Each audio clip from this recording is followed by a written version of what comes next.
Ndugu zangu wapendwa, karibuni katika semina yetu ya kipindi hiki cha Kwaresma, ambapo kipindi tumeanza leo. Basi tufungue kwanza semina yetu kwa sala. Kwa jina la Baba na la Mwana na la Roho Mtakatifu. Amina. Mwenyezi Mungu, tunakushukuru kwa baraka na neema zako ulizotujalia siku ya leo. Tumetafakari makuu yako kwa kupitia majivu tuliopakwa siku hii ya leo. Maana majivu haya asili yake yalitokana na tendo la toba na maombolezo na moyo mnyenyekevu, ambapo tunamwelekezea Mungu, tunatubu kwa ajili ya dhambi zetu, tunaomboleza kwa ajili ya dhambi zetu. Tumeanza safari hii ya leo, tunakuomba ututie katika safari hii ya siku zote 40. Uwe pamoja nasi ili tuweze kufika wakati wa siku kuu ya Pasaka. Bwana wetu Yesu Kristo, tunakuomba jinsi ulivyosafiri katika kipindi chote cha siku 40 jangwani. Tunakuomba utupitishe na sisi huko ili tuwe imara katika imani yetu. Ututie nguvu, utuimarishe na utuongoze unakotaka wewe. Yote yatendeke katika wewe. Tunakuomba utusaidie kwa maombezi ya mama yetu Bikira Maria. Salamu Maria, umejaa neema, Bwana yu nawe. Umebarikiwa kuliko wanawake wote, na Yesu mzao wa tumbo lako amebarikiwa. Maria mtakatifu, mama wa Mungu, utuombee sisi wakosefu, sasa na saa ya kufa kwetu. Amina. Kwa jina la Baba na la Mwana na la Roho Mtakatifu. Amina. Ndugu zangu wapendwa, ninaamini kabisa kila moja amehudhuria misa takatifu na kila moja atakuwa amepakwa majivu. Leo kama hujapakwa majivu, sijui utakuwa unaishi wapi. Mkristo aliyekamilika, Mkristo anayeelewa maana ya Jumatano ya majivu, atakuwa amepakwa leo.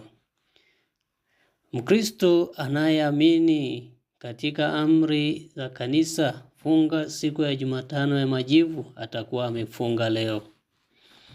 Hivyo ndugu zangu, leo napenda kuangalia kwamba zoezi la majivu ilivyofanyika siku ya leo toka asubuhi mpaka jioni hii. Naamini kabisa kila mtu amehudhuria, lakini tutafakari sasa juu ya haya yote kwamba asili ya majivu ni wapi, imetokana na nini, na maana yake ni nini, kwa nini tumepakwa.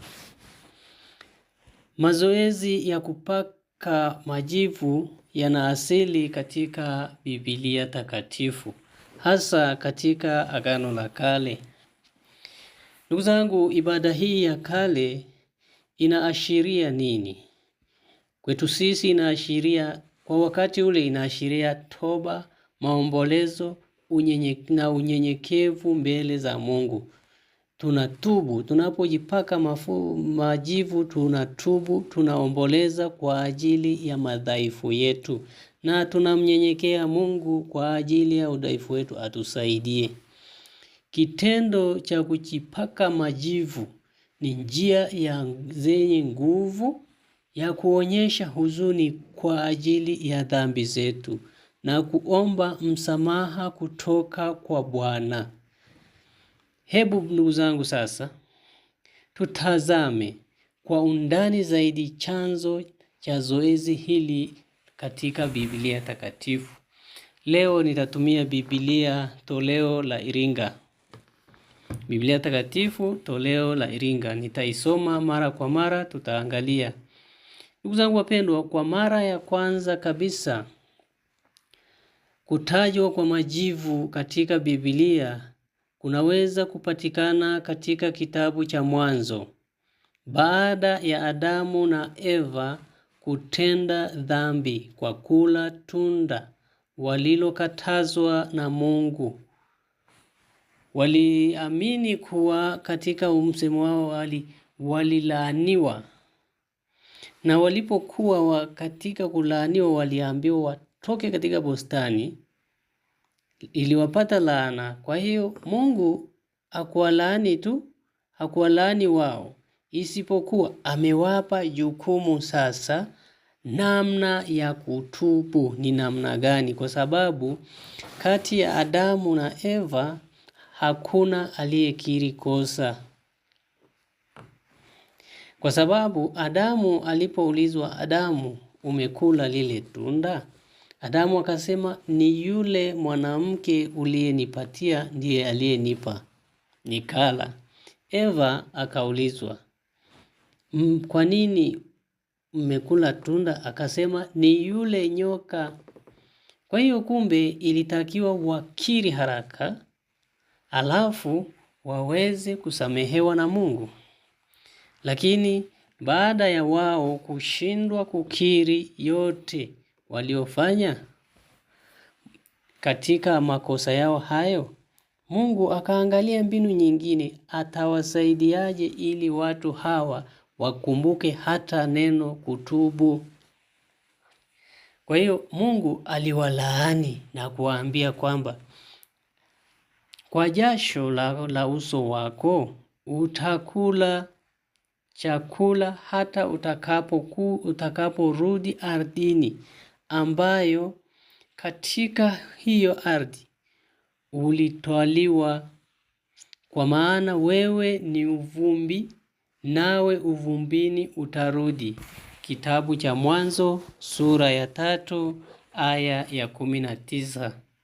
Kifungu hiki kina maana gani? Kinaangazia kifo na udhaifu wa binadamu, kwamba tutarudi. Ndugu zangu wapendwa, tutaona kipengele cha pili cha matumizi ya majivu. Tunaona mara ya pili imetumika kwa Ayubu. Katika kitabu cha Ayubu tutaona Ayubu, tunaona matumizi katika kitabu hicho. Matumizi ya majivu ni kama ishara ya maombolezo na toba. Ayubu baada ya kupata mateso na hasira kubwa, alikaa kwenye majivu na kuomboleza hali yake. Aliombolezea ile hali yake. Akasema sasa hii ndio nini? Kwa sababu ilionekana Ayubu amekataliwa na kila moja, na vitu vyake vyote, mali zake zote alivyo navyo vimeisha. Hivyo alisema, nimesikia habari zako kwa kusikia kwa masikio, lakini sasa jicho langu limekuona.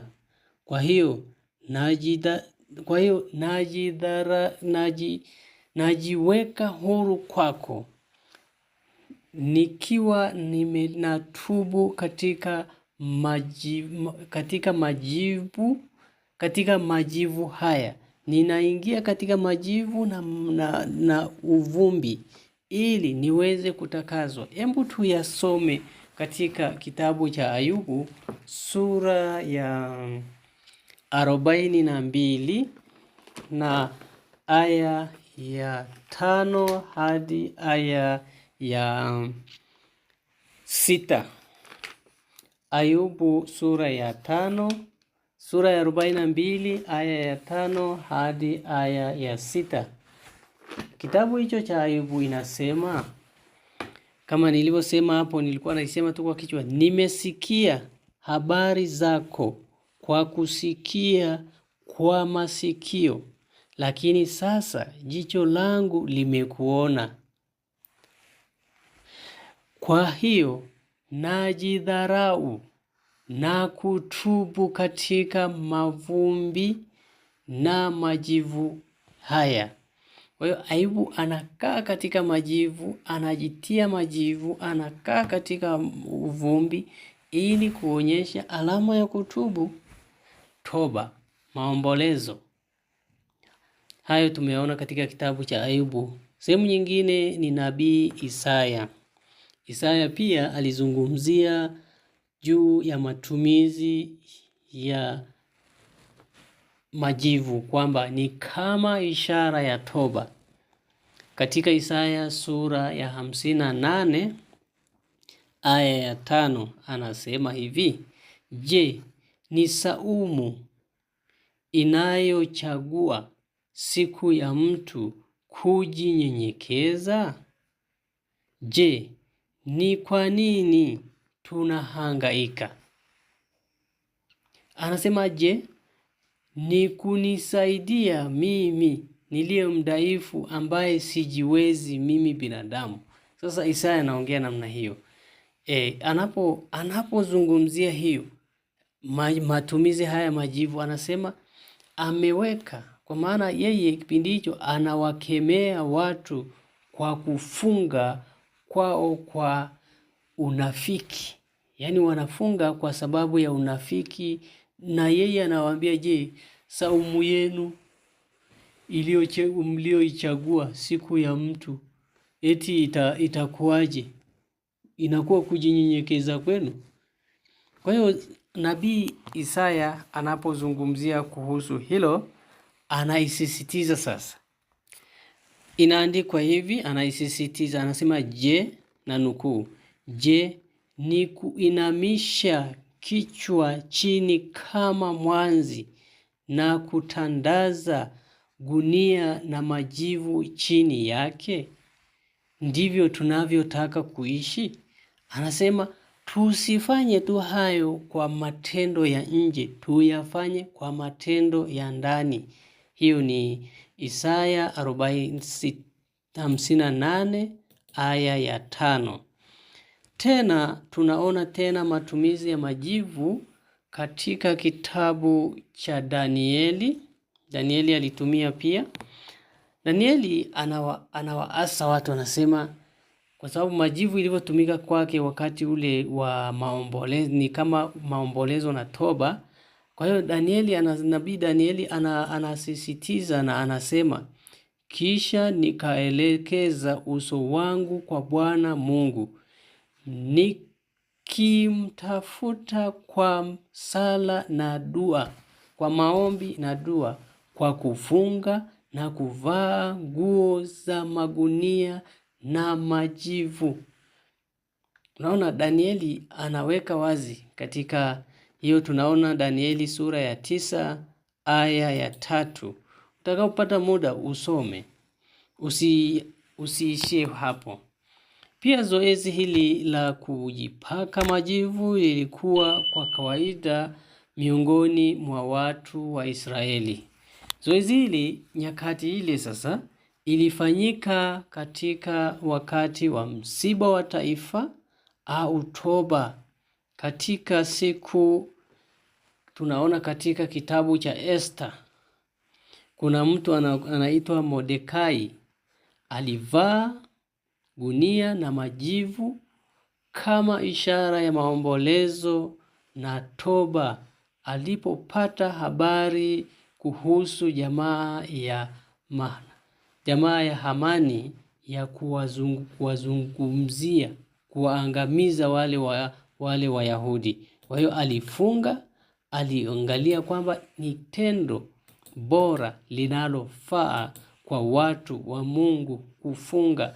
Tunapata katika kitabu cha Esther sura ya 4 aya ya. Hebu tuangalie hiyo kitabu cha Esther sura ya 4 aya ya kwanza. Tusome tu kidogo. Basi Mordekai alipojua mambo yote yaliyofanyika, Mordekai alizirarua nguo zake, akajivika gunia pamoja na majivu, akatoka hata kufika katikati ya mji, akalia kwa sauti ya uchungu kwa ajili ya watu wake.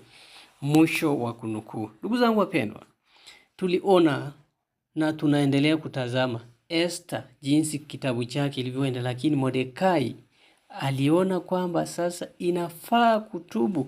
Watu wanaangamia, Wayahudi wanaangamia. Sasa ni wakati wa kukaa chini na kutubu. Mimi na wewe tunatubu kwenye nini, ndugu yangu? Majivu maana yake maombolezo. Majivu maana yake toba.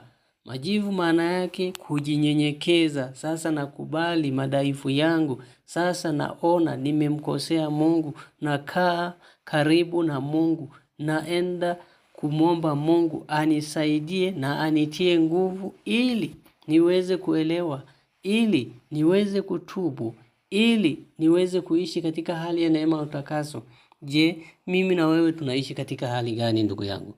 Ndugu zangu wapendwa, tunapoendelea sasa na zoezi hili la kuangalia hatima, mwanzo, asili, chimbuko la majivu katika Biblia takatifu, ndio hapo tuendelee kusikiliza na kuweka moyoni. Usichoke kusikiliza hii sauti. Kama unaona inaboa, fanya kitu fulani alafu rudi tena sikilizi. Usali kabla ya kusikiliza, ukae chini kabla ya kusikiliza. Usione tu kwamba hainifai. Itakufaa.